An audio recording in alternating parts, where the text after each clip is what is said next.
Hello and welcome to What the Tech from Pronti AI, where we talk with some of the brilliant minds behind new and exciting tech initiatives to learn what it takes to tackle technological uncertainty and eventually change the world.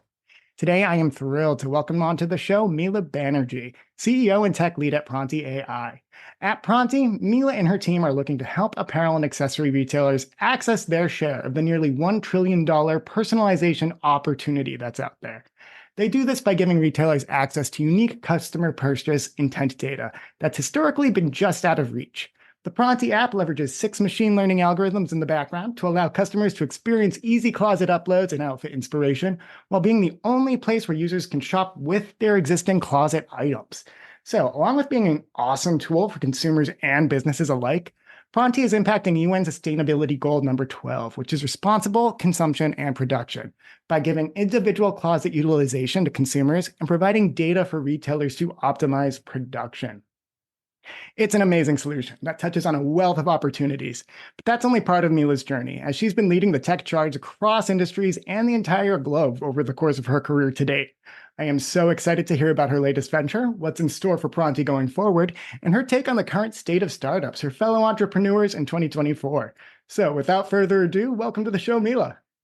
Hi, Paul. Wow, that was quite an intro. I do not need to be here anymore. I can just go. Yeah, we're done. It's been real. Thank you. Of course, that was only a taste of it. And I'd actually love to kick off with that. So before we dive into Pronti, tell me more about Mila. Tell me more about some of the exciting projects you've worked on and just what your journey as an entrepreneur has been from your start to maybe when we met Pronti.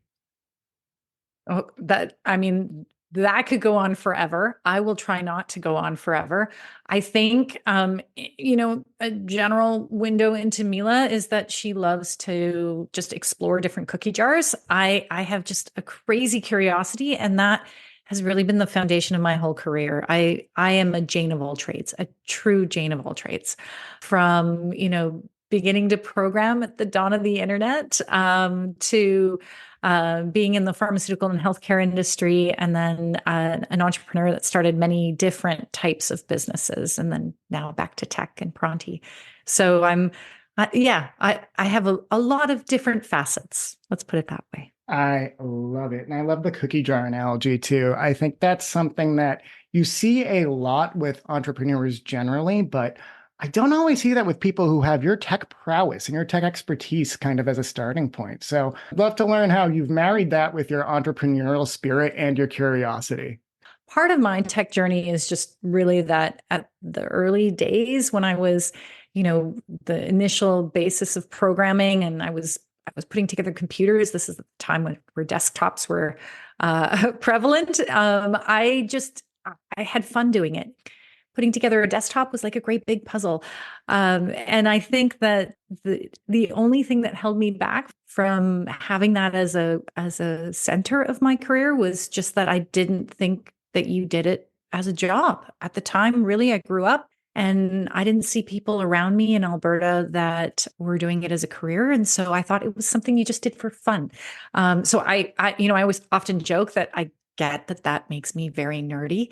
But it truly started by being something that I just enjoyed because it was solvable puzzles constantly. Programming is a puzzle. You want it to do something, you've got to figure out how to get it to do it.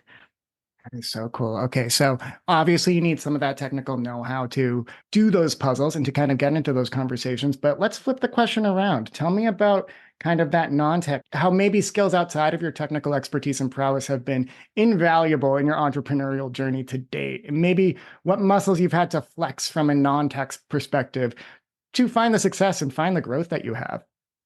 Yeah, so I think probably one of the most foundational skills that I learned a little bit by accident was my first position in the pharmaceutical industry, which was in sales. And I have to say that having a foundation of sales in your life is such an important part of understanding how to champion anything, including yourself. So I'm really thankful for that. And I think that was a little bit of luck. And I think part of life's journey is about luck, but but it's also about being ready for luck, putting yourself in the position where you could take advantage of some opportunity. And I think that that's really what happened when the pharmaceutical industry presented me with the sales role. That skill set carried me throughout my career and continues to be very helpful in a startup journey. I don't think a day goes by where I'm not, quote unquote, selling something, whether it's the app itself and our features, or speaking to retailers or speaking to investors. So sales has ended up being a really important part of that journey. The other two, which I'm going to put together, which is very unusual, I think that people would put this together, is leadership and training. And the reason I put the two together is that when I spent some time in training within the pharmaceutical industry, I really started to understand how adults learn and think. And that has been an important foundation in working with diverse individuals. And so I think as part of leadership, you need to understand how adults learn and ingest information. And that changes the way in which you manage people and work with people and really like bring to life their specific skills. I love that. So, to go with the first point about sales and how that has actually been an asset for you and a positive thing, I think a lot of people think always be selling. They're picturing Alec Baldwin screaming at their team, being like, get out there, sell something. And that if you have a salesperson background, that you bring that intensity into everything, and that's a bad thing. I think it's not so much intensity, but it ties into that leadership and training pillar that you brought up too. Sure, you know how to sell to somebody because you trained yourself in understanding how they're going to learn about your product and how your product is going to actually be useful for them. So, love that that's kind of the three pillars of the stool for your success because, again, sales, I think a lot of people are apprehensive about it, especially as founders who may not have that sales background. They dread becoming a salesperson, but it's part of your leadership and it's part of the training and getting to know your company and advocating for your company in the long haul. Maybe I can also help some entrepreneurs get over this sort of feeling that sales is slimy by having them think that sales is listening first. Because if you don't understand the needs of your customer, you can't sell them anything. So I would say that the very first thing you have to do as a salesperson is just listen. And so whether that's, all of the many, many, many hours of user interviews that I've done, or just having conversations with people first, getting to know them. I think this matters even in an investor world. I'm interested to know the investors themselves and what they're passionate in and what their thesis is, because if I understand their thesis and what gets them excited, then that's really the angle that I need to focus on for showing them what we're doing, because you can't show somebody everything that you do. You're not building a simple business. Not at So all. No, yeah. you have to know what's going to delight them, what's going to spark that interest in them in the first place. And actually, I'm thinking back, we have been doing a lot of webinars about kind of the life cycle of a startup. And when you're still building your MVP solution, for instance, too, I think that listening really needs to come into play so that you're actually coming up with solutions for real world problems. We've spoken to a lot of founders, not necessarily on this show, but just in our time here at Bose too. They're really excited about the idea of embarking on new tech, but they didn't necessarily do those use case investigations or get that data from potential customers to really understand what the product market fit is. They're like, we'll get to that once we actually have the product. It's like, who are you going to sell to if you don't really know and you haven't listened at that phase? So, any phase of the journey, I actually think there are some pillars of being a good salesperson. And again, really being a good advocate and listening that need to come into play at every step. I did want to ask one point too that I kind of breezed over when I was asking you about your background too. You are based in Alberta. I grew up in Alberta. You grew up in Um, Alberta. I Okay. grew up in Alberta, yeah. And I love the fact that I'm an Alberta girl at heart. I can drive through a snowstorm. I have a huge toolbox. My feet are on the ground. So I'm a proud Alberta girl, but no, I was born in Ontario and I came back to Ontario. And so yeah, I'm in Ontario right now. That that is fantastic too, honestly. I was going to say We're speaking with so many more founders out of Alberta than I think I ever expected to. That's coming from my position here in Boston. I'm an American. We tend to not acknowledge our neighbors that often, but it's been interesting just to see how many different corners of the Canadian economy and just how many different provinces are spoken for and driving innovation across the entire country. Whether or not you have insights into it, I'd love to know why Ontario versus anywhere else in Canada or anywhere else in the world that you've lived.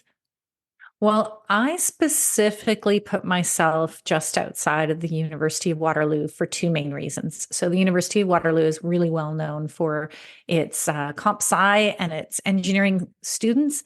They go through a year-round co-ops where they're 4 months on, 4 months off.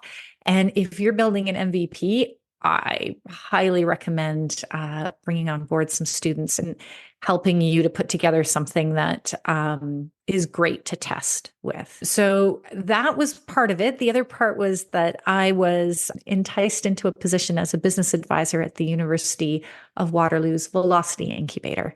And so the Velocity Incubator is near and dear to my heart. In fact, we are a company now at the Velocity Incubator, and they are very much supportive of so many of the innovative ideas that come out of the region. And in fact, the whole speak to 100 of your users before you start building is part of their mantra as well. I'm glad we're singing that same song then. That is awesome to hear. And I will double down on just the talent out of University of Waterloo.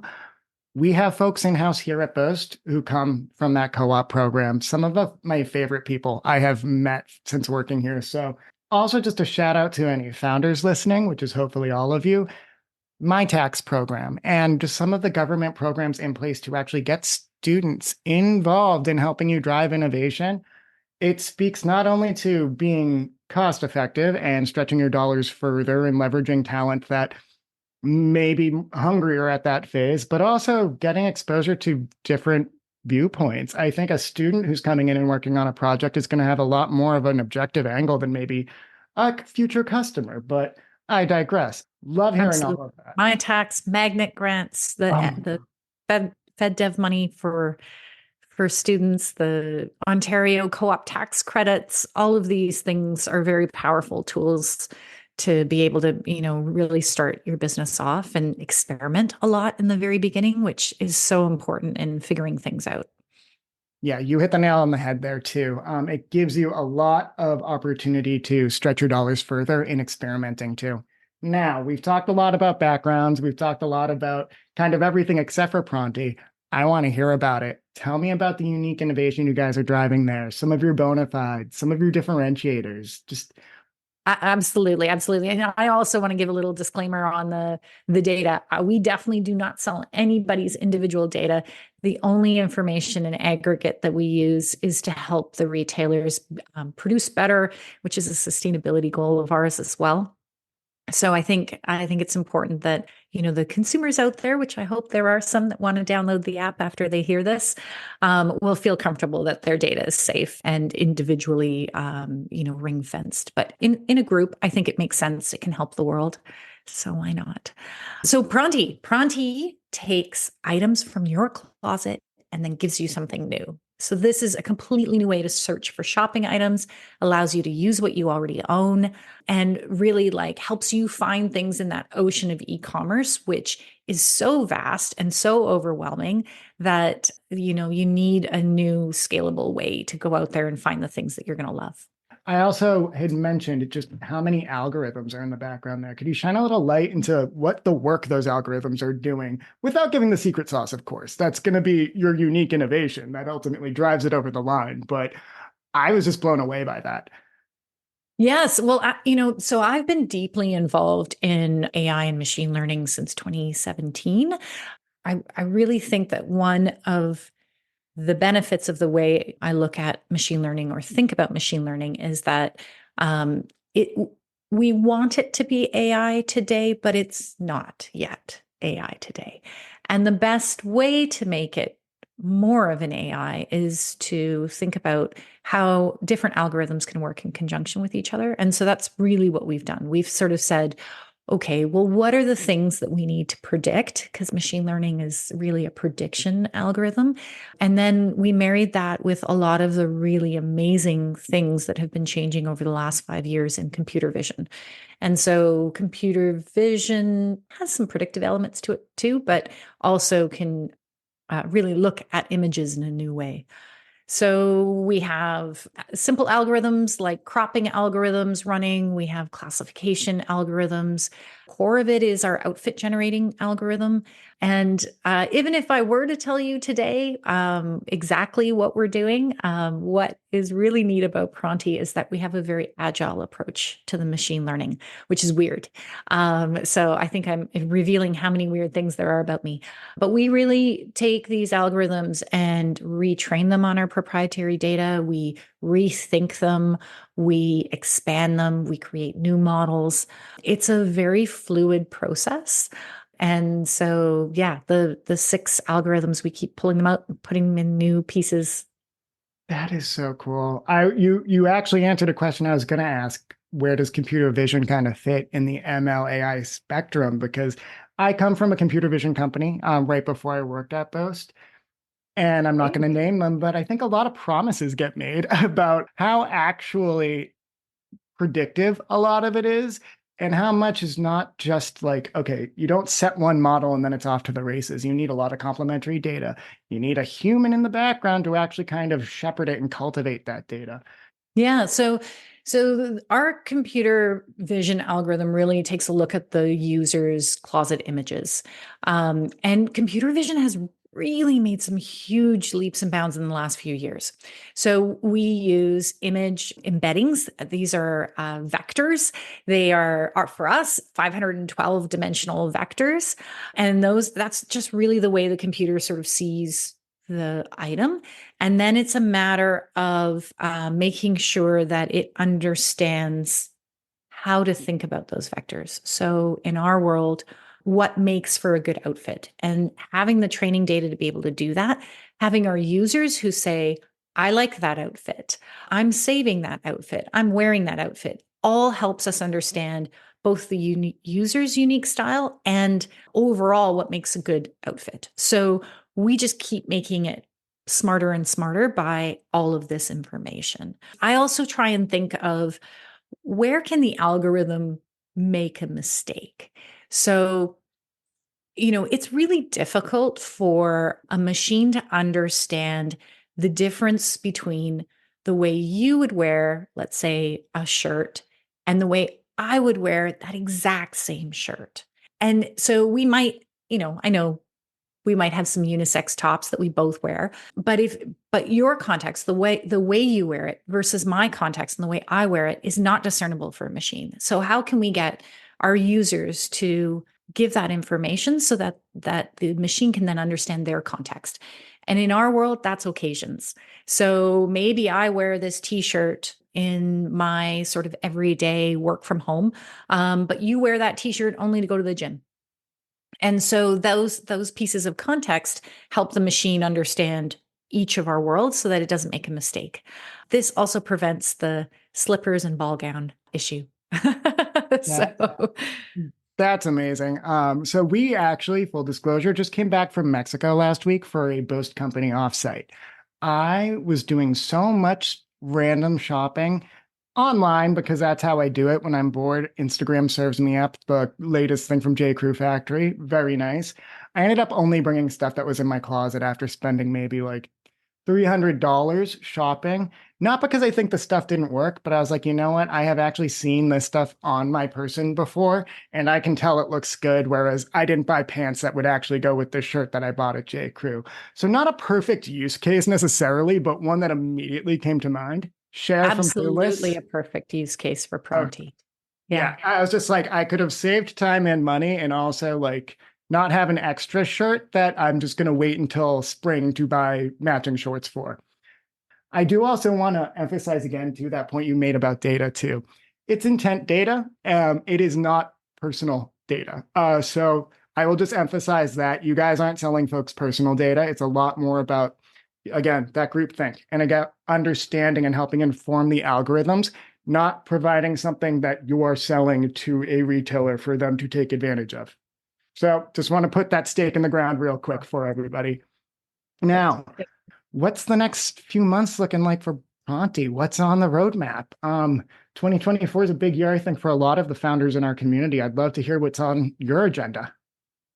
Yeah, absolutely. There's some exciting things. In fact, I think by the time this airs, Pronti will have released a new app. And this new app is really, really exciting. We have unified the outfit stream. And so now you can get outfits, whether they are shopping outfits or wearing outfits from your closet, all in one spot. It makes the app much more streamlined. And there is a really amazing piece of machine learning behind it. In fact, if you can go into the old app right now, Paul, but if you compare the two machine learning pieces, there's one sneak peek of it in Outfit Stream, and then there's one in the old one. The difference in the speed, and this I really put down to my senior machine learning engineer, who is just a whiz at scalable ML deployments. Nobody's allowed to poach him. And yeah, I'm really excited for this new app. So that's coming. I'm also in some interesting discussions about how you might be able to take your closet in store. So we'll see about that. I think I don't know how long it will take us to get through all the discussions with that, but that's a bit of a sneak peek. We're also thinking about some new fast ways to upload your closet. So things like selfie to closset, where we can identify what you're wearing and put those items in the closet right away, and also take the items from your any picture where you're wearing clothes, like your social feed. In-store capabilities. That's one thing I feel like has been the promise for omni-channel retail for the better part of the last decade. And that's just really exciting to hear that it is on the roadmap and will eventually be a material reality. That is so cool. So Mila, before we hop off, because I know we're past time, what are some parting words for other founders out there, for folks who are in the community right now, whether it's tech or whether they're just entrepreneurial in spirit, about navigating the headwinds? We hear a lot about it's a bad time to get in the game. If you have an idea, good luck getting funding. What are just maybe some words of advice, if not hope, for founders out there? Yeah, I think timing is a very elusive thing. And I think if you wait for the right time, you're going to be behind the time. So I think it's worth it to get started on your ideas right away. But always keep in mind that this is a marathon, and there are ups and downs in any of these startup journeys, no matter when they started. So if you're not weathering a storm today, you'll be weathering a storm tomorrow. So just to build up your resilience around that, I think that's the most important thing. Go get them. Go Go get them. get them. That's perfect. I will emphasize that point. Go get them, everybody. Mila, I cannot thank you enough. This was a pleasure. You're welcome. Can I say pronti.com? Absolutely. For anybody who wants to download the app, go to pronti.com, pronti.com. And for the retailers, if you heard omnichannel and you're excited, I would love for you to also reach out to us. You can go to prontiforretail.com.